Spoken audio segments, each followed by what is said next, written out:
Hi, welcome back to my channel. This is Creating Homes, where we look at step-by-step investing in real estate.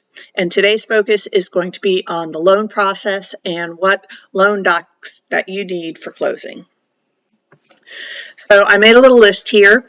Things that your bank will ask you for is your last two pay stubs, and if you're married and you're both going to be on the loan, then you will need the last two pay stubs for both of you. I like to start a folder as soon as I close and just slowly start collecting this information so that when the bank does ask for it, I'm not trying to find it all at the last minute and feel pressured. The next thing is your last two bank statements, and this doesn't have to be every bank that you have an account with, but just the ones that will be associated with this closing. For example, where you hold the money that you'll use for your down payment. Then you will need most likely your W-2s, again, for you and your spouse, if there's both of you, for the last 2 years. And sometimes they might also ask for your tax returns, especially if you have any existing rental property and want that income from rent to count towards money that they're considering for this loan. You will also need the leases for those properties, again, if they're going to count. Now, sometimes you might make enough money where they don't even have to count that income. And they don't count 100% of the income, so be careful with that. They don't. That's why they like to see the tax returns, is because then they can see sort of where you were in the end. And they also will subtract back off that depreciation. So usually you're getting about 75% of your income that counts towards income for your new loan. You will need the HOA docs from all the real estate that you own, primary, and again, if you have any rental properties, you will also need to show the HOA payments for those.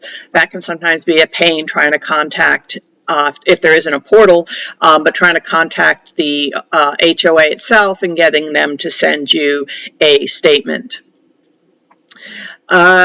You will need to get your insurance documents together, call your insurance agent and figure out what you need to get started on an insurance document for the new property, and you will also need probably your insurance documents for your existing property, and maybe insurance documents for all of your rentals. It really depends on the banks. I've had banks require everything under the sun, and then the State Employees Credit Union that I'm doing now has actually asked me for no docs. I guess I've done enough loans with them, and most of my banking is there, so it's been wonderful. You, again, need that deck page for your insurance for the new property. And a pro tip that I have is that if you do have multiple real estate listings and other like long-term rentals, etc., or even other short-term rentals, then I usually make a spreadsheet and I try to include every piece of information the bank may need. I put in the address of the property, the name of the bank the loan is with, the monthly payment, the whether or not it's escrowed, yes or no, what the HOA dues are, what the balance of the loan is, how much I still owe, how much equity I have, and how long I've owned it. And then I usually ship that off with them when they start asking questions about the other property, and I find that that can be really helpful. They just get all their answers there.